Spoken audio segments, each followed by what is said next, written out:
Seorang gadis SMA bernama Jiwoo terlihat menghabiskan waktunya sendirian di kamarnya. Lalu dia terlihat sedikit berolahraga sebelum akhirnya dia bersiap-siap pergi ke sekolah. Dia berjalan dari apartemennya, tapi tiba-tiba dia diikuti oleh sebuah mobil. Seorang pria memanggilnya. Pria itu bertanya, apakah sudah ada kabar dari ayahmu? Tapi Jiwoo pura-pura tak mendengar dan terus berjalan mengacuhkannya. Suruh ayahmu menyerahkan dirinya segera, teriak si pria masih saja keras kepala. Jiwoo hanya bisa berjalan terus menuju sekolahnya mengabaikan teriakan si pria itu. Kehidupan Jiwoo di sekolah ternyata penuh kesulitan. Bangkunya dicoret-coret. Dan ketika para siswa sekelas berdatangan, Jiwoo langsung dikata-katai sebagai anak preman atau anak pecandu obat. Jiwoo hanya bisa diam saja, menahan diri untuk tidak mencari masalah. Jiwoo benar-benar diasingkan di sekolahnya. Bahkan hari itu, dia dipanggil oleh wali kelasnya dan memintanya untuk pindah sekolah saja. Banyak laporan dari orang tua murid lain yang tidak ingin ada anak dari pecandu obat yang sekolah di situ karena bisa mempengaruhi anak-anak lain. Kembali ke kelas, Jiwoo mendapati sebuah plastik berisi tepung, tapi para pembuli berteriak kalau itu obat terlarang sambil mereka tertawa-tawa. Jiwoo tak tahan lagi. Ia melempar bungkusan itu pada salah satu pembuli. Kejadian berikutnya bisa ditebak. Langsung terjadi perkelahian antara Jiwoo dan para pembuli. Jiwoo sebenarnya cukup kuat karena rajin berolahraga, jadi dia bisa mengalahkan mereka semua. Tapi itu semua membuat situasi jadi lebih buruk. Jiwoo sekarang terlihat sebagai siswa pembuat onar. Jiwoo keluar dari kelas. Di luar dia bertemu wali kelasnya lalu berkata, aku akan keluar dari sekolah ini. Di luar sekolah, Jiwoo mengamuk pada mobil yang tadi pagi mengikutinya. Ternyata mereka adalah polisi dan sudah sebulan ini mengikuti Jiwoo terus, menanyakan di mana ayahnya berada. Jiwoo hanya bisa berlari menghindari kejaran mereka. Dia berhasil kabur dan duduk di pinggir sungai, mencoba menenangkan diri. Dia membuka foto-foto bersama ayahnya dulu yang kini entah ayahnya berada di mana. Malam harinya Jiwoo pulang ke apartemennya. Lalu tanpa ia duga, malam itu seseorang menelepon. Ternyata ayahnya yang sudah sebulan tak ada kabar. Ayahnya mengucapkan selamat ulang tahun pada Jiwoo, tapi Jiwoo hanya menangis, kemudian berkata, kemana saja ayah selama ini? Para polisi selalu mengikutiku, dan di sekolah kini aku selalu dibully, cerita Jiwoo. Ayahnya jadi merasa bersalah dan hanya bisa terdiam. Setelah menelepon, ayahnya masuk ke dalam mobil dan melihat ponselnya yang sudah sebulan tak ia nyalakan. Terlihat pesan-pesan dari Jiwoo menanyakan di mana keberadaannya dan betapa beratnya hidup Jiwoo selama ayahnya tak ada. Ayahnya akhirnya memutuskan untuk menyetir sendiri, pergi untuk menemui putrinya. Di depan apartemen dia melihat dua polisi yang sudah sebulan mengawasi Jiwoo terus. Tanpa basa-basi, ayah Jiwoo langsung menyerang mereka. Bahkan dia menonjok kaca, tinjunya langsung menembus pria di dalam mobil. Dia kemudian berjalan masuk ke apartemen. Jiwoo mendengar ayahnya ada di depan pintu dan hendak membuka pintunya. Tapi ketika akan dibuka, muncul seorang pria tak dikenal berpakaian hitam. Dia memegang pistol. Ayah Jiwoo mengeluarkan pisau bersiap untuk menyerang. Ia kembali mengunci pintu untuk melindungi Jiwoo. Di dalam, Jiwoo heran kenapa pintunya tak bisa dibuka. Ia mengintip dari lubang pintu, terkejut ketika terdengar suara tembakan. Ayahnya masih tetap memegangi gagang pintu agar Jiwoo tak keluar, sementara si pria lagi-lagi menembak. Jiwoo terlihat panik dan mulai paham kalau ayahnya adalah masalah. Akhirnya si pria itu pergi meninggalkan ayah Jiwoo yang sekarat. Dari balik pintu, ayahnya berkata pada Jiwoo, ia meminta maaf telah membuat hidup Jiwoo susah. Lalu suara ayahnya tak terdengar lagi. Jiwoo memaksa mendorong pintu, akhirnya bisa terbuka. Namun sayang, ia langsung melihat ayahnya kini sudah tak bergerak. Jiwoo berteriak meminta pertolongan sambil memeluk ayahnya yang sudah tak bernyawa. Upacara pemakaman ayahnya pun diadakan. Terlihat serombongan pria berpakaian hitam datang ke sana lalu memberikan penghormatan terakhir. Kemudian Jiwoo bertanya pada seorang pria yang terlihat sebagai bos mereka. Apa kau teman ayahku? Tanya Jiwoo. Kau yang menyuruh ayahku memukul bahkan membunuh orang kan? Si pria hanya menjawab singkat, ayahmu orang baik. Kemudian ia pergi. Beberapa hari kemudian, Jiwoo mendatangi kantor polisi dan meminta tolong agar menangkap pembunuh ayahnya. Tapi Jiwoo malah mendapat kabar kalau kasusnya dihentikan karena tak ada bukti senjata ataupun saksi. Jiwoo jelas marah, lalu memperlihatkan foto CCTV ketika malam pembunuhan itu terjadi. Tapi lagi-lagi polisi berkata kalau mereka tak bisa meneruskan kasus ini. Tapi Jiwoo tak mau menyerah. Ia kini mendatangi tempat teman ayahnya yang waktu itu datang di pemakaman. Pria ini bernama Mujin. Ia melihat Jiwoo ada di depan kediamannya membawa sebuah kotak. Mujin mengizinkannya masuk. Ketika masuk ke dalam, Jiwoo melihat orang-orang sedang membuat semacam obat. Ia pun masuk ke ruangan Mujin. Kotak yang ia bawa ternyata adalah abu jasad mendiang ayahnya. Lalu tanpa basa-basi, Jiwoo berkata, tolong temukan pembunuh ayahku, aku akan membunuhnya. Dengan tenang, Mujin berjalan mendekat lalu memberikan sebuah pisau. Anggap aku pembunuh ayahmu. Tusuk aku, ujar Mujin. Jiwoo kini ketakutan, ia tak tahu harus berbuat apa. Kemudian Mujin menampar Jiwoo lalu menyuruhnya keluar. Di meja Mujin, terlihat dirinya dan ayah Jiwoo yang berfoto bersama memperlihatkan kalau mereka adalah sahabat dekat. Malam itu Jiwoo termenung di kamarnya. Tiba-tiba ada suara bel pintu terdengar. Jiwoo langsung waspada. Perlahan ia berjalan ke depan pintu dan melihat lewat lubang pintu. Muncul pria berjaket hitam dan wajahnya sempat terlihat. Tapi tak lama pria itu pergi lagi. Jiwoo ketakutan, jangan-jangan pria tadi adalah pembunuh ayahnya. Lalu tiba-tiba entah keberanian dari mana, ia kini mengambil tongkat dan malah keluar mengejar si pria tadi. Di tengah derasnya hujan, dia mengejar si pria yang sudah naik mobil. Namun pria itu terus melaju meninggalkan Jiwoo. Tekad Jiwoo untuk menemukan pembunuh ayahnya tak sedikit pun surut. Kini dia menempel poster-poster berisi tulisan siapa yang mengenal pria di foto CCTV ini akan mendapat imbalan 5 juta won. Sementara di jalanan, sebuah mobil berhenti. Ternyata itu Mujin. Tak sengaja ia melihat poster yang ditempel Jiwoo di sebuah toko. Ia pun membawa poster tersebut. Kembali pada Jiwoo, tengah malam dia mendapat telepon. Orang di telepon berkata, "Aku tahu siapa pria yang ada di poster. Kau bawa uangnya, aku akan memberitahumu," ujarnya pada Jiwoo. Jiwoo dengan polosnya membawa sekepok uang dan pergi menuju tempat yang sudah ditentukan. Tapi untungnya ia juga membawa pisau untuk berjaga-jaga. Jiwoo memakai masker dan pakaian serba hitam. Di jalanan sepi, dia bertemu dengan seorang pemuda berandalan. Berandalan itu berkata, "Serahkan dulu uangmu." Lalu teman-temannya juga mulai berdatangan. Mereka mengambil paksa uangnya lalu menyerang Jiwoo. Jiwoo mencoba menyerang balik, tapi 1 lawan 3, Jiwoo tak bisa mengimbangi mereka. Jiwoo dihajar habis-habisan sampai pingsan. Ketika Jiwoo sadar, dia sudah ada di sebuah tempat sempit. Ternyata dia ada di dalam bagasi mobil, tangannya terikat. Ia meraih pisau yang ia bawa dan mencoba melepaskan diri. Di luar, terdengar berandalan tadi mobilnya ditabrak seseorang. Lalu tiba-tiba bagasi dibuka, ternyata Mujin. Mujin langsung menolong Jiwoo melepaskan ikatannya. Mereka pun ngobrol di pinggir laut. Mujin berkata, "Sebaiknya kau jangan lakukan hal berbahaya lagi." Tapi Jiwoo menolak dan berkata, "Bagaimana aku bisa diam sementara pembunuh ayahku masih berkeliaran bebas?" Kemudian Mujin bertanya pada Jiwoo, "Apa kau sungguh ingin membalas dendam?" "Ya, aku akan melakukan apapun," jawab Jiwoo tanpa keraguan sedikit pun. Lalu dibawalah Jiwoo oleh Mujin ke suatu tempat. Di sana banyak orang-orang sedang berlatih bela diri. Mujin kemudian berkata, "Mulai sekarang kau berlatih di sini." Jiwoo kini paham apa maksudnya. Jika dia ingin membalas dendam, maka kemampuan fisiknya harus ia tingkatkan, dan berlatih bela diri adalah salah satu caranya. Jiwoo diantar ke kamarnya. Di sana dia menyimpan guci berisi abu mendiang ayahnya, satu-satunya hal berharga bagi dirinya. Kehidupan Jiwoo di tempat latihan sangat sulit. Dia sering diledek karena satu-satunya wanita di sana dan harus membersihkan baju kotor mereka. Seorang dari mereka mencoba menggodanya, tapi Jiwoo melawan. Untungnya perkelahian mereka bisa dilerai oleh yang lain. Ketika semua selesai berlatih, Jiwoo berlatih sendirian di sana. Lalu muncullah Mujin. Dia berkata, "Kalau kau terus berpikir untuk menang, maka kau tak akan pernah menang. Tujuanmu adalah membalas dendam. Berpikirlah untuk membunuh. Incar titik lemah musuhmu. Bagian pelipis, dagu, ulu hati, dan bagian vital. Sekarang coba serang aku," ucap Mujin. Mereka pun mulai berlatih tarung. Awalnya Jiwoo masih kesulitan, tapi lama-kelamaan dia bisa lebih fokus dan mulai bisa membalas serangan Mujin. Jiwoo pun terus berlatih setiap hari. Setiap latihan, Jiwoo selalu membayangkan pembunuh ayahnya itu ada di hadapannya dan dia mencoba untuk mengalahkannya. Beberapa waktu pun berlalu, dan kini Jiwoo akan ikut dalam kompetisi brutal. Puluhan orang akan saling bertarung hingga tersisa satu pemenang. Pertarungan terjadi sangat sengit, dan Jiwoo terlihat bisa mengimbangi semua lawan-lawannya. Lalu akhirnya terlihat ada satu orang yang bertahan. Dia bernama Gang Jae. Ia sudah yakin dirinya menang, tapi ternyata masih ada satu orang yang bertahan. Dialah Jiwoo. Dia bangun dan bersiap untuk bertarung lagi. Kini 1 lawan 1. Pertarungan terlihat sengit. Gang Jae menggunakan rantai untuk mencekik Jiwoo, tapi Jiwoo berhasil lepas.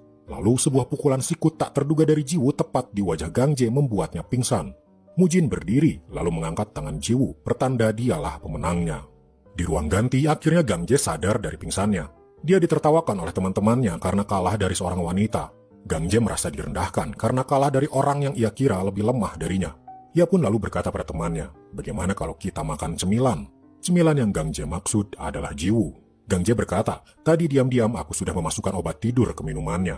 Temannya itu paham apa maksud Gang Jae. Sementara itu di kamarnya, Jiwoo baru selesai mandi. Ia minum beberapa teguk. Tak lama kemudian, pandangannya mulai kabur. Efek obat tidur yang dimasukkan Gang Jae mulai bekerja. Lalu tak lama, Jiwoo pun langsung tertidur. Jiwoo mencoba membuka matanya, samar-samar melihat Gang Jae dan temannya ada di kamarnya. Ia kaget dan mencoba memberontak, tapi tubuhnya lunglai lemas. Efek obat tidurnya sangat kuat. Mereka mencoba melecehkan Jiwoo, sementara Jiwoo sekuat tenaga menghindar. Pergumulan mereka membuat guci mendiang ayahnya terdorong jatuh dan pecah. Jiwoo mengambil pecahan guci itu dan menyerang teman Jiwoo tepat di bagian vitalnya. Jiwoo bangkit berdiri dan berlari keluar. Gang Jae mengejarnya, lalu mencoba memukulnya dengan palu, tapi Jiwoo menusuknya tepat di perutnya. Tak lama kemudian muncullah anak buah Mujin menghentikan Gang Jae. Akibat ulahnya, Gang Jae dibawa ke hadapan Mujin. Gang Jae adalah salah satu petarung terbaik yang Mujin miliki, tapi Mujin tak pilih kasih. Jika dia salah, dia harus dihukum. Kau pilih wajah, tangan, atau kaki? Tanya Mujin. Gang Jae tahu apa maksudnya. Dia harus memilih bagian tubuh mana yang akan Mujin lukai. Gang Jae memohon-mohon sampai berlutut meminta maaf, tapi keputusan Mujin tetap tak bisa diubah. Baiklah, ujar Mujin. Kalau kau tak bisa memilih, biar aku pilihkan. Mujin mendekati Gang Jae lalu dia menyabetkan pisaunya ke wajahnya. Gang Jae hanya bisa berteriak kesakitan. Tapi bukannya merasa bersalah, wajah Gang Jae kini dipenuhi ekspresi balas dendam.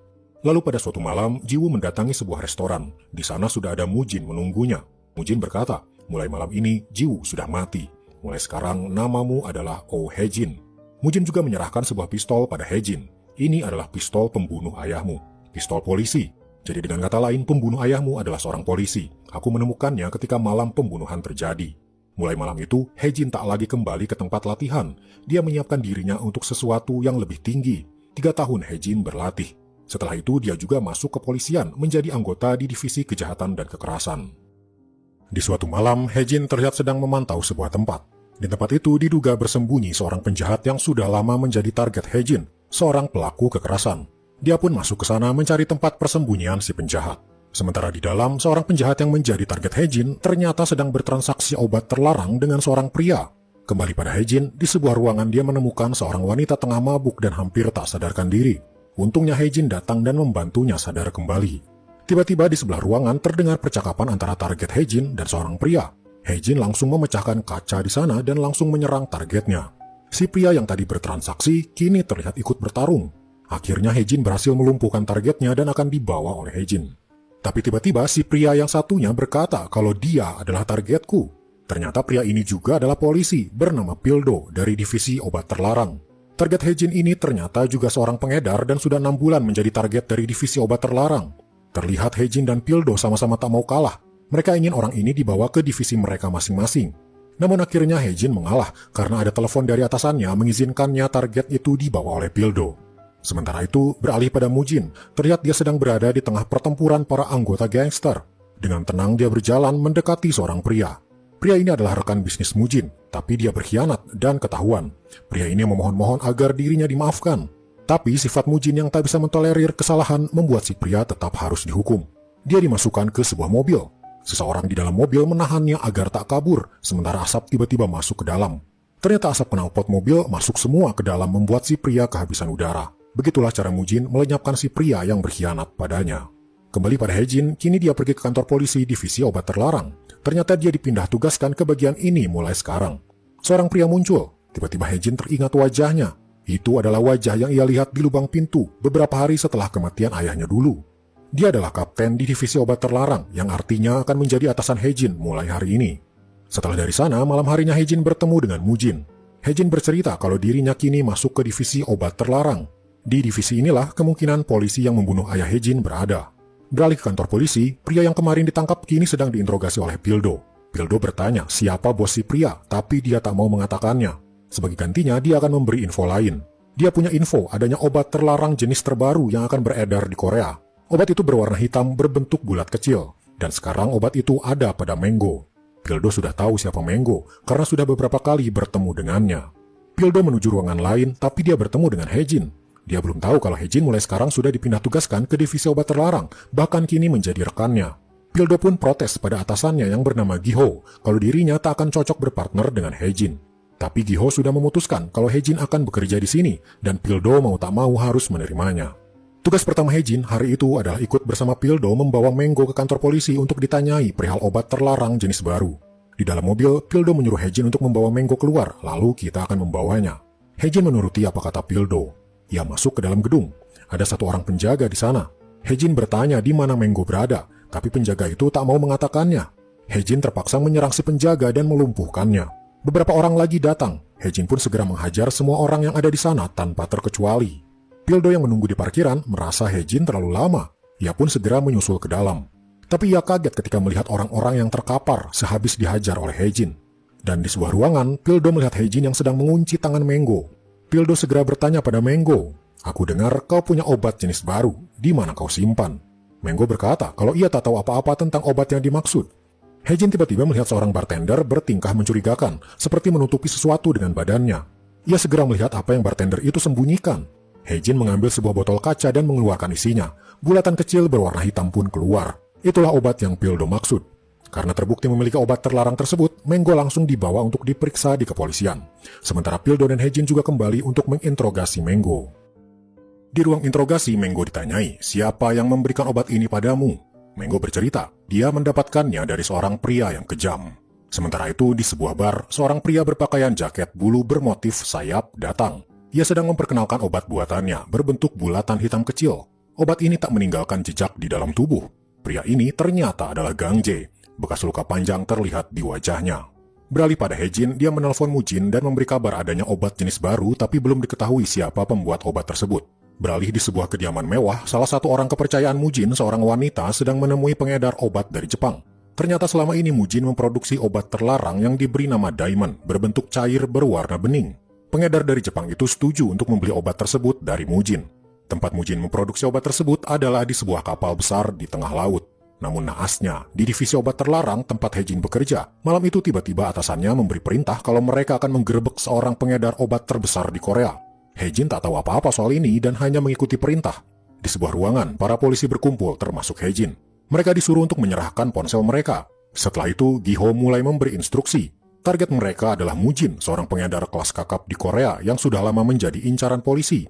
Hejin melihat gambar di depannya dengan tatapan kosong. Ia tak percaya kalau malam ini dia harus menangkap Mujin, orang yang sudah menyelamatkan hidupnya. Ketika mereka di perjalanan di dalam mobil, Hejin mencoba mengambil ponselnya untuk mengabarkan Mujin, tapi ia takut ketahuan dan mengurungkan niatnya. Mereka kemudian naik ke perahu menuju kapal tempat Mujin memproduksi obat terlarangnya. Para polisi sudah mendapat info kalau malam itu Mujin berada di sebuah kapal tempat obatnya diproduksi. Para polisi berhasil naik ke kapal Mujin dan langsung berpencar untuk mulai menggerebek kapal tersebut. Satu persatu, orang-orang di kapal mulai mereka lumpuhkan tanpa suara. Hejin pun kini terpaksa ikut melumpuhkan para awak kapal di sana agar tidak dicurigai. Beberapa polisi terlihat memasang kamera di badannya agar Giho bisa melihat situasi dan memberi perintah. Kemudian di sebuah tempat, Hejin melihat Mujin ada di bawahnya sedang mengecek para pekerjanya. Sementara itu, Pildo juga melihat Mujin dan ia langsung turun ke bawah. Hejin tak punya waktu lagi, ia harus segera menyelamatkan Mujin. Lalu ketika Pildo hendak menangkap Mujin, tiba-tiba tembakan terdengar dan lampu seketika padam. Itu membuat Mujin punya waktu untuk menghancurkan barang bukti, menjatuhkan bahan kimia agar terbakar. Hejin ikut turun ke bawah dan Mujin sempat melihat Hejin, kemudian ia berlari keluar. Keadaan menjadi kacau. Mujin terlihat berlari menuju ujung kapal lalu ia terjun ke laut menyelamatkan diri. Sementara para polisi kini sibuk memeriksa barang bukti yang mungkin masih tersisa. Giho datang ke kapal itu dan menemukan bekas tembakan yang tadi terjadi. Ia menemukan sebuah pistol. Hejin juga ada di sana, melihat reaksi Giho ketika menemukan pistol itu. Itu adalah pistol yang digunakan ketika pembunuhan ayah Hejin terjadi. Ternyata Hejin sengaja meletakkannya di situ. Sementara itu, Mujin sudah kembali ke markasnya dan dia tampak sangat marah karena kapalnya kini berhasil disita kepolisian. Tapi untung dia berhasil kabur. Taeju sebagai asistennya berkata, kenapa Hejin tidak mengabari kita kalau terjadi penggerebekan? Sepertinya ia mencoba memprovokasi Mujin agar mencurigai Hejin. Di kantor polisi, mereka terlihat kesal karena operasi penggerebekan mereka gagal. Giho bahkan memeriksa satu persatu pistol yang para anggotanya bawa, termasuk pistol Hejin. Tapi untungnya semua pelurunya terlihat utuh, karena yang Hejin gunakan untuk menembak adalah pistol yang dipakai ketika ayahnya terbunuh. Pildo mengerti kekesalan atasannya itu. Dia mengajak Hejin melihat sesuatu, yaitu sebuah bagan foto, para kriminal besar dan semua itu berpusat pada Mujin. Tapi yang Hejin perhatikan adalah di sana ada foto ayahnya. Pildo bercerita, dia bernama Donghun, teman baik Mujin, terbunuh 5 tahun lalu. Tapi kita belum tahu siapa pembunuhnya. Selesai bekerja, Hejin dan teman-temannya mampir dulu di sebuah restoran. Mereka mengobrol tentang kegagalan mereka menangkap Mujin. Pildo berkata, tak ada cara lain selain kita menyerang lagi di lain waktu. Ponsel Hejin berbunyi. Ia pun pergi ke belakang dan mengangkatnya. Ternyata dari Mujin. Hejin langsung meminta maaf karena tak bisa memberitahu kalau ada penggerebekan karena ia tak sempat.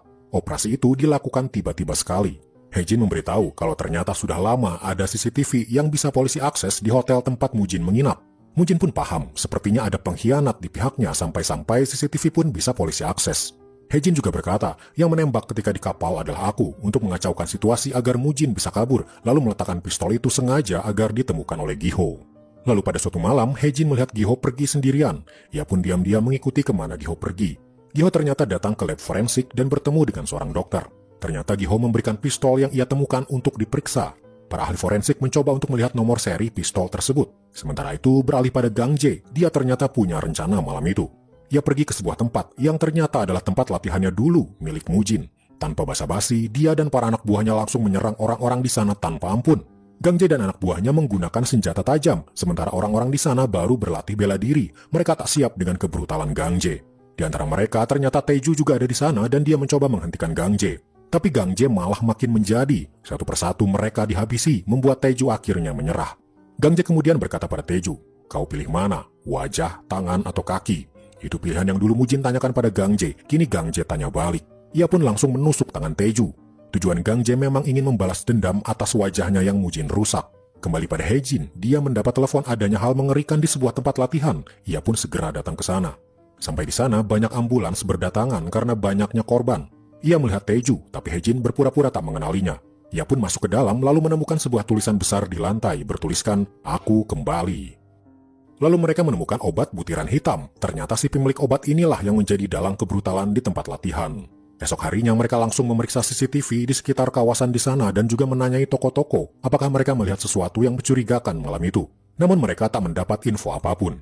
Setelah itu, Pildo berpisah karena ada urusan lain sementara Haejin juga harus pergi ke suatu tempat. Beralih di sebuah kuil, di sana sedang ada upacara pemakaman. Ternyata para korban kejadian tadi malam pemakamannya dilakukan di tempat itu. Mujin dan para anak buahnya melakukan penghormatan terakhir pada para korban. Haejin juga datang ke sana mengenakan jaket dan helm, tapi ia urungkan niatnya dan kembali pergi. Tapi di jalan ia berpapasan dengan Pildo dan Giho. Pildo menengok pada sosok berhelm itu, tapi ia kemudian lanjut berjalan. Ketika akan masuk kuil, Giho dan Pildo dihadang oleh Taeju. Giho berkata ia hanya ingin memberi penghormatan, tapi Pildo tak diizinkan masuk. Setelah dari sana, Giho menemui Mujin. Tampak Mujin sedang sangat kesal karena masalah ini. Di sana Giho mewanti-wanti Mujin kalau kepolisian pasti akan segera menangkapnya. Mujin menjawab dengan tegas kalau dia tak akan bisa ditangkap. Beralih pada Gang Jae, dia terlihat sangat senang setelah kemarin malam dia berhasil menghancurkan tempat latihan Mujin dan orang-orangnya. Dia bahkan akan melanjutkan rencana lain, kali ini untuk menghabisi Mujin. Beralih ke kantor polisi, rekan Pildo dan Haejin mendapat foto yang terekam di kamera dashboard sebuah mobil di sana. Terlihat foto Gang Jae. Mereka kini tahu pelaku semalam di tempat latihan adalah dia. Giho pun segera menyusun rencana cara agar Mujin bisa ia tangkap dengan menggunakan Gang Jae sebagai umpan. Pertama, dia akan melepaskan Menggo yang waktu itu mereka tahan. Gang Jae pasti akan menggunakan Menggo untuk memasarkan obat hitamnya lagi. Lalu Mujin juga pasti akan bergerak, kemudian antara Mujin dan Gang Jae akan saling bentrok. Disitulah, polisi akan meringkus Mujin ketika dia lengah. Haejin segera memberikan info ini pada Mujin kalau lepasnya Menggo hanyalah jebakan untuknya. Beberapa hari, para polisi menunggu kabar. Kemudian Giho memberi info terbaru kalau sepertinya organisasi Mujin akan hancur karena ada orang dalam yang berkhianat. Haejin juga kaget mendengar kalau ada pengkhianat di sisi Mujin. Ia pun segera mencari tahu siapa orangnya. Malam itu ia pergi dengan motornya. Sementara itu Taeju juga ternyata diam-diam akan pergi. Di dalam mobil dia menemukan sebuah kertas. Setelah membacanya dia langsung melesat pergi. Di sebuah persimpangan terlihat Giho berdiri menunggu sesuatu. Muncullah Haejin naik motor. Ia melihat Giho dan keadaan di sekitar. Tapi tanpa ia sadari ada yang memfoto dirinya dari kejauhan. Tak lama sebuah mobil berhenti. Di dalamnya ternyata Taeju dan dia seperti janjian dengan Giho. Haejin juga melihat mobil itu. Ia jadi curiga kalau Taeju lah yang menjadi pengkhianat. Tapi tiba-tiba ia bertemu Pildo. Haejin langsung kabur, tapi ditahan Pildo. Terjadilah perkelahian mereka berdua. Pildo berusaha membuka helm Haejin, tapi Haejin terus menghindar dan mencoba kabur. Ia akhirnya terjun ke bawah jembatan, tepat di atas truk berisi kardus. Haejin turun dari truk, berlari ke motornya, kemudian pergi. Di jalan, Haejin sekali lagi melihat Giho dan Taeju. Tapi tak lama, Taeju pun pergi. Ternyata itu semua adalah rencana Giho, sengaja untuk menjebak Haejin. Dia sudah curiga ketika ada orang berhelm di pemakaman tempo hari. Giho curiga orang itu adalah mata-mata Mujin yang ada di kepolisian. Bahkan dia sudah curiga kalau orangnya adalah Haejin. Ia pun menyuruh Pildo untuk mengawasi Haejin. Sementara itu Haejin sudah sampai di rumahnya dan menelpon Mujin. Dia sadar kalau kejadian tadi adalah rencana Giho untuk menjebak dirinya. Kalau Giho curiga ada mata-mata Mujin di kepolisian. Sementara itu Taeju juga merasa dijebak karena kertas yang ia dapatkan adalah palsu. Itu adalah jebakan Giho agar terlihat Taeju mengkhianati Mujin. Sementara di kantornya, Giho memberikan file Haejin kepada Pildo untuk ia selidiki. Lalu di pagi hari, Haejin terlihat datang ke rumah sakit bagian lab forensik. Dia datang dan mengambil hasil forensik pistol untuk mengetahui nomor serinya. Dari sana, Haejin segera ke kantor polisi. Ia kemudian bertemu dengan Giho dan memberitahu kalau hasil forensik pistol sudah ada. Pistol itu milik seorang polisi bernama Junsu. Siapa dia? Tanya Haejin. Diam-diam Haejin bersiap dengan pisau di belakang punggungnya karena ia curiga Giho lah pemilik pistol itu dan dialah pembunuh ayahnya. Giho menjawab, Junsu adalah anggota timku, baru sebulan bekerja dia tewas, dan yang membunuhnya adalah Mujin. Jawaban dari Giho ini membuat Haejin menutup kembali pisaunya. Ia lalu langsung menemui Mujin untuk mendapatkan kepastian. Di pinggir laut, mereka mengobrol, dan Haejin bertanya apakah benar Mujin pernah membunuh polisi bernama Junsu. Mujin menjawab, itu tak benar. Justru Giho lah yang menipuku. Jawaban dari Mujin ini membuat Hejin bingung siapa yang benar. Beralih pada Gang Jae, dia terlihat menemui Menggo setelah Menggo dilepaskan dari penjara. Selain membantu memasarkan obat hitam Gang Jae, ternyata Menggo juga punya info lain, yaitu dia pernah bertemu dengan seorang polisi wanita. Gang Jae langsung mengenalinya, dialah Jiwoo. Maka Gang Jae pun berencana untuk membalas dendam pada Jiwoo.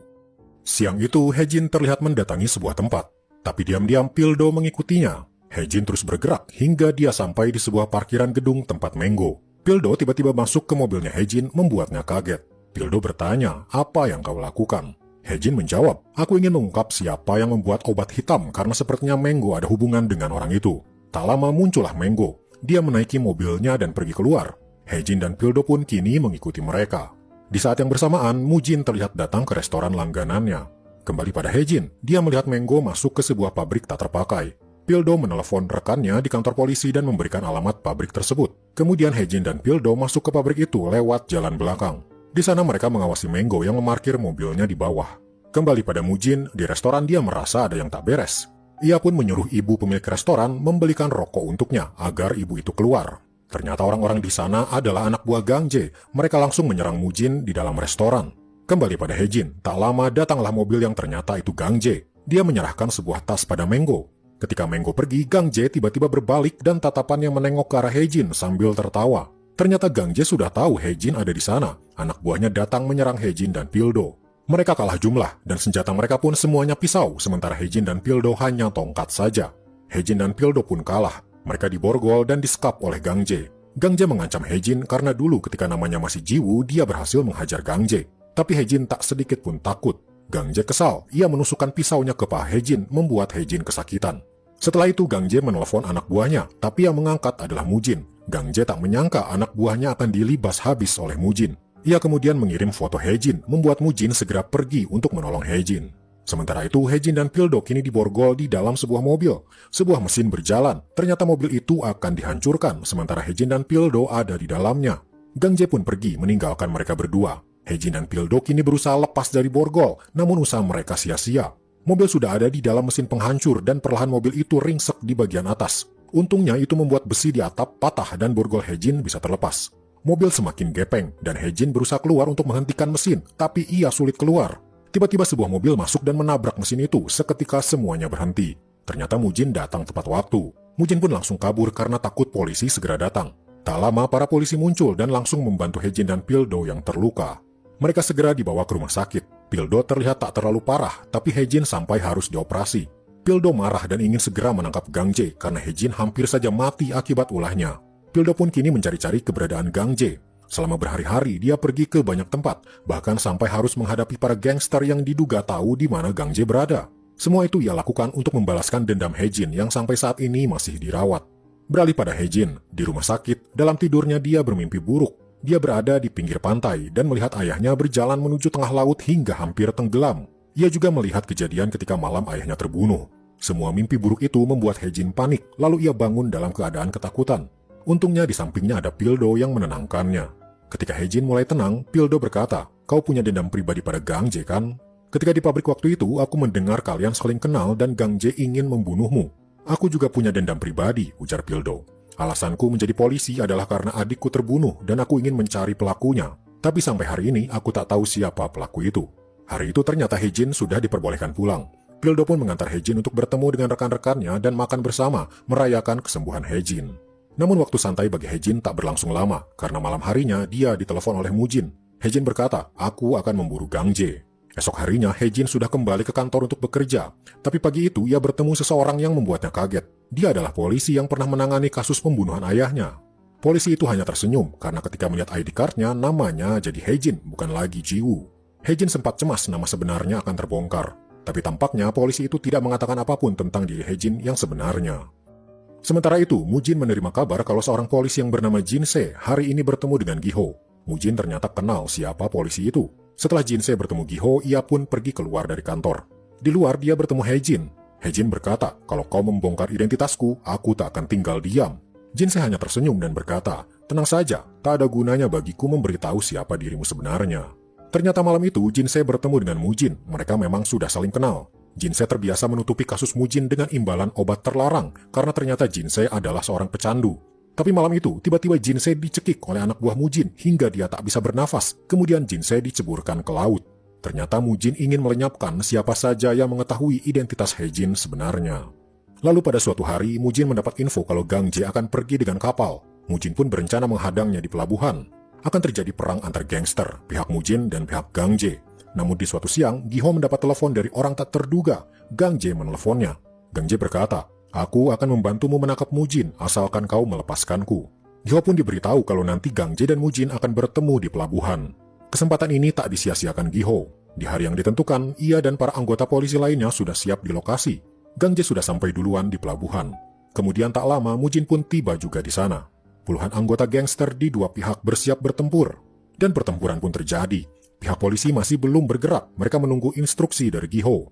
Lalu Gang Je terlihat menjauhi keramaian dikejar oleh Mujin. Saat itulah para polisi datang, langsung mengepung para gangster yang sedang bertempur. Mereka langsung dilumpuhkan dan ditahan. Sementara itu, Hejin juga baru sampai di sana. Ia melihat Gang Je dan Mujin. Di atas besi-besi konstruksi, Gang Je dan Mujin berkelahi menggunakan pisau mereka. Pildo juga mengejar mereka dan melihat perkelahiannya. Lalu sebuah tusukan dari Gang Je berhasil menembus perut Mujin. Hejin tiba tepat waktu sebelum Gang Je menebas Mujin. Ia menodongkan pistolnya pada Gang Je. Hejin lalu berkata pada Mujin, "Pergilah." Mujin pun kabur dari sana. Ia turun, tapi tiba-tiba Giho menghadangnya. Namun sebuah mobil melaju kencang membuat Giho menghindar. Ternyata itu Taeju langsung menolong Mujin. Mujin pun berhasil kabur. Kembali pada Hejin, ia masih menodongkan pistolnya pada Gang Je. Gang Je berteriak, "Aku akan mengungkap semua kebenaran. Kau, Jiwoo." Tembakan dilesatkan. Gang Je tak sempat menyelesaikan kalimatnya. Hejin terus menembak Gang Je berkali-kali. Pildo yang melihat kejadian itu hanya bisa mematung. Ia tak percaya Hejin akan menembak mati Gang Je. Sementara itu, Mujin terlihat kesakitan di dalam mobilnya. Luka-lukanya cukup parah. Di dalam terowongan, mobilnya berhenti dan Mujin keluar. Setelah itu, Taeju naik lagi ke mobil dan meninggalkan Mujin sendirian. Mujin berjalan menyusuri salju, terseok-seok menuju perbukitan. Ketika malam tiba, dia sampai di sebuah kuil. Seorang biksu melihatnya dan langsung menolongnya. Beralih pada Hejin, dia terlihat berhalusinasi. Membunuh Gang Je dengan tangannya sendiri membuat dirinya merasa sangat bersalah. Dan bayangan Gang Je seolah hidup kembali dan menyerang dirinya, membuat Hejin dihantui rasa trauma. Suatu malam dia mendengar ada orang di depan rumahnya. Ternyata itu Pildo. Dia datang membawakan Hejin makanan. Pildo pun masuk ke rumah Hejin dan di sana mereka mengobrol. Pildo berkata, "Dulu kau berkata alasanmu menjadi polisi karena kau ingin menangkap seseorang. Jadi Gang Je lah orangnya ya?" tanya Pildo. Hejin tak menjawabnya. Ia tak bisa bercerita kalau ia sedang mengincar pembunuh ayahnya dan kemungkinan Giho lah si pembunuh itu. Ia hanya berkata dulu Gang Je pernah berniat melecehkannya karena sebelumnya ia dicekoki obat terlarang. Cerita itu tak sepenuhnya bohong juga, jadi Hejin memutuskan menceritakannya pada Pildo. Malam itu Hejin tertidur, Pildo pun keluar dan pulang. Beberapa hari kemudian, Mujin yang dirawat oleh seorang biksu kini sudah sadar dan luka-lukanya mulai sembuh. Ternyata biksu itu adalah kawan lama Mujin dan dia tahu Mujin ini siapa. Sementara itu di kantor polisi, Giho memerintahkan untuk mencari Mujin. Mereka tahu Mujin saat kabur sedang terluka, jadi tak mungkin pergi jauh. Beralih pada Hejin, suatu hari dia mendapat sebuah kiriman surat. Anehnya nama di surat itu adalah untuk Jiwoo, nama Hejin dulu. Ia pun membuka surat tersebut. Ia kaget melihat ayahnya berfoto memakai seragam polisi. Ia lebih kaget lagi ketika melihat name tag-nya. Namanya Junsu. Padahal selama Hejin hidup, nama ayahnya adalah Donghun. Ternyata surat itu dikirimkan oleh Gang Je sebelum ia mati. Lalu ponselnya berbunyi dari Mujin. Ia meminta Hejin datang ke sebuah kuil. Kebetulan, Hejin ingin segera membicarakan hal ini dengan Mujin. Sesampainya di kuil, Hejin langsung bertanya, "Apa benar ayahku seorang polisi dan namanya adalah Junsu?" Mujin berkata, "Ya, dia memang seorang polisi. Giho mengirim Junsu ke dalam organisasiku untuk penyelidikan, tapi Junsu memutuskan untuk menjadi bagian dari organisasi. Dia dibunuh oleh polisi karena dianggap sebagai pengkhianat bagi kepolisian." Hejin hanya terdiam mendengar cerita Mujin itu, seolah ia ragu apakah Mujin berkata yang sebenarnya atau tidak. Di luar mereka tak tahu ternyata Pildo ada di sana sedang mencari Mujin. Tapi biksu temannya Mujin berkata, tak ada orang lain lagi, apalagi musim dingin seperti ini. Pildo pun pergi lagi dari sana. Dari sana Pildo menemui Giho yang sedang minum. Tampaknya Giho sedang banyak pikiran hingga dia mabuk. Pildo pun mengantar Giho yang mabuk ke apartemennya. Tapi di saat yang bersamaan, ternyata Hejin juga datang ke apartemen Giho. Tiba-tiba seseorang masuk. Tapi itu bukan Hejin. Seorang pria berpakaian hitam langsung menyerang Giho. Giho ditusuk, tapi berhasil melukai tangan si penyerang. Penyerang itu kabur. Tak lama muncul Hejin ke sana. Ia memegang gagang pintu, lalu kaget ketika ada darah menempel. Hejin masuk, Giho menembak mengenai tangan Hejin. Giho mengira penyerang tadi adalah Hejin. Hejin mengarahkan pisaunya lalu bertanya, apa yang terjadi pada ayahku ketika dia dibunuh. Giho lalu sadar, ini adalah tentang Donghun atau Junsu, dan Hejin ini ternyata adalah anaknya yang bernama Jiwoo. Jiwoo, Mujin itu iblis, ujar Giho tiba-tiba menangis. Dari luar ternyata Pildo kembali lagi karena mendengar suara tembakan. Hejin buru-buru kabur lewat jendela, turun dengan tali. Tapi sebelum kabur, Giho memberi tas ransel padanya. Hejin membukanya di dalam mobil. Di dalamnya ada kertas berisi laporan ayah Hejin untuk kepolisian. Ternyata saat itu Mujin menganggap Junsu atau Donghun sudah menjadi sahabatnya dan masuk organisasi. Tapi suatu hari Mujin menemukan sebuah mesin tik dan di dalamnya ada laporan untuk kepolisian. Ternyata Junsu hanyalah berpura-pura masuk organisasi Mujin dan masih mengirim laporan terbaru untuk kepolisian. Ada juga bukti surat pemakaman ayah Hejin yang mengurusnya adalah Giho. Itu artinya ayah Hejin sampai mati adalah sebagai anggota polisi, bukan anggota organisasi Mujin. Hejin langsung pergi dengan mobilnya. Ia menyetir sambil menangis. Ia seperti dikhianati oleh Mujin. Awalnya ia yakin kalau Giho adalah pembunuh ayahnya dan Mujin adalah penyelamatnya. Tapi kini faktanya terbalik. Mujinlah yang membunuh ayah Hejin. Mujin yang ia anggap sebagai penyelamat hidupnya adalah pembunuh ayahnya. Tiba-tiba Hejin berhenti di jalan dan ia muntah. Semua kenyataan ini tak sanggup ia terima. Selama bertahun-tahun ia berlatih untuk membunuh, ternyata targetnya orang yang salah. Bukan kepolisian atau Giho. Target sebenarnya yang harus Hejin bunuh adalah Mujin. Setelah mulai tenang, Hejin kini datang ke rumah sakit. Giho ternyata dirawat dan memerlukan operasi akibat luka-lukanya.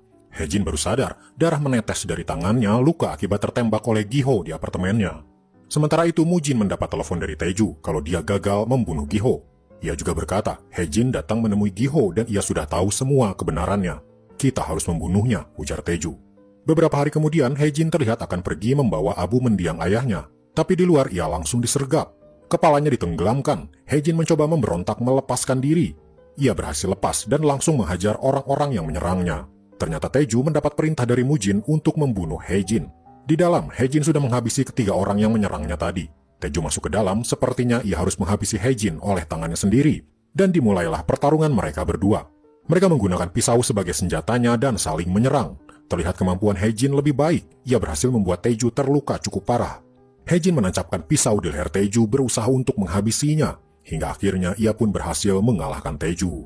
Sementara itu di kantor polisi, Pildo dan rekan-rekannya terlihat baru saja keluar. Tiba-tiba di luar muncul sebuah mobil. Mujin turun dari mobil itu membuat semua orang tercengang. Mereka tak menyangka Mujin akan datang. Mujin langsung dibawa ke ruang interogasi. Ia pun ditanyai soal kematian Gang Jae. Pildo berkata, kami menemukan pisaumu di TKP saat Gang Jae terbunuh. Apa kau yang melakukannya? Sebenarnya Pildo tahu kalau Hejin lah yang membunuh Gang Jae, tapi pihak kepolisian tak menemukan buktinya, yang ada hanya pisau Mujin. Mujin tak menjawab pertanyaan tersebut. Di luar, seorang wanita terlihat masuk ke ruang interogasi. Dia adalah asisten Mujin bernama Suyon, dan kini bertindak sebagai penasehat hukum Mujin. Sementara di luar, Hejin terlihat baru sampai di kantor polisi. Ia segera masuk ke ruang interogasi dan menanyai Mujin. Kenapa kau menyerahkan diri? Tanya Hejin. Aku di sini untuk membuktikan kalau aku tak bersalah, jawab Mujin. Kami menemukan pisaumu di TKP saat Gang Jae terbunuh. Kami tak butuh pengakuanmu. Semua bukti ini mengarah padamu dan hanya menunggu waktu kau akan ditahan, ujar Hejin pada Mujin. Setelah itu Hejin keluar dan pergi ke suatu tempat. Ternyata ia pergi ke ruang barang bukti. Di sana ia meminta barang bukti pisau Mujin yang dipakai untuk menusuk Gang Jae. Setelah mendapatkannya, ternyata dia menelpon Mujin. Ia berkata, barang bukti akan kumusnahkan. Kau bisa bebas sekarang. Ternyata Hejin ingin Mujin tak dipenjara. Tapi apa sebabnya? Sementara itu, rekan polisi lain sedang menyelidiki CCTV di sekitar apartemen Giho. Mereka menemukan sebuah mobil terlihat mencurigakan. Setelah diselidiki, ternyata mobil itu milik Hejin. Bahkan terlihat di sebuah CCTV, Hejin kabur dari apartemen Giho tepat setelah Giho diserang. Pildo dan yang lainnya segera mencari Hejin. Bahkan pengeras suara mengumumkan siapapun yang melihat Hejin harus segera menghentikannya. Hejin kini menjadi buronan polisi. Di luar, Pildo melihat seseorang mengendari motor. Dialah Hejin. Pildo terlambat menyadarinya. Di saat yang bersamaan, Mujin terlihat keluar sendiri dari kantor polisi. Suyon berkata, Mujin tak bersalah karena tak ada barang bukti. Tentu saja buktinya kini sudah dibawa Hejin untuk dimusnahkan. Pildo pun terpaksa membiarkan Mujin pergi. Beralih pada Hejin, dia berhenti di jalanan sepi dan membuang barang bukti itu ke laut. Beralih pada Mujin, dia sampai di markasnya dan melihat Taeju yang sudah tak bernyawa. Dia sadar aksi Hejin menghilangkan barang bukti bukanlah untuk menyelamatkannya. Justru, Hejin tak ingin Mujin dipenjara karena Hejin ingin membunuh Mujin dengan tangannya sendiri saat ini juga. Sementara itu Pildo dan rekan-rekannya mendatangi apartemen Hejin yang ternyata sudah berantakan. Di sana Pildo teringat ketika waktu itu datang untuk pertama kalinya ia melihat guci abu mendiang ayah Hejin. Ia pun bergegas menuju pemakaman, siapa tahu Hejin datang ke sana. Dan ternyata benar, Hejin saat ini mengunjungi makam ayah dan ibunya. Di sana dia mencoba menenangkan diri. Semua hal yang baru saja ia alami membuatnya seolah hancur. Tapi satu hal yang pasti, dia kini harus membalaskan kematian ayahnya. Mujinlah kini yang ia incar. Hejin menaiki motornya, tapi tak disangka ia berpapasan dengan sebuah mobil, ternyata itu Pildo. Hejin berbalik arah dan kabur dari kejaran Pildo. Pildo tak ingin melepaskan Hejin dan mengejar dengan mobilnya. Hejin berbelok ke persawahan kering, mencoba kabur dari jalan raya, tapi di gundukan ia hilang keseimbangan dan terjatuh. Hejin bangkit dan berlari, tapi Pildo ada di belakangnya dan menembakkan tembakan peringatan. Hejin sadar dirinya sudah tak bisa lari lagi. Ia berbalik dan mengangkat tangannya. Pildo langsung mengambil borgol dan memborgol Hejin. Hejin langsung dibawa ke kantor polisi. Rekan-rekannya melihat Hejin dan marah padanya. Mereka mengira Hejin lah yang menusuk Giho. Tapi Hejin hanya diam saja, ia tak mengatakan apa-apa. Sebelum diinterogasi, Hejin dimasukkan ke dalam sel. Di sana akhirnya Hejin berbicara.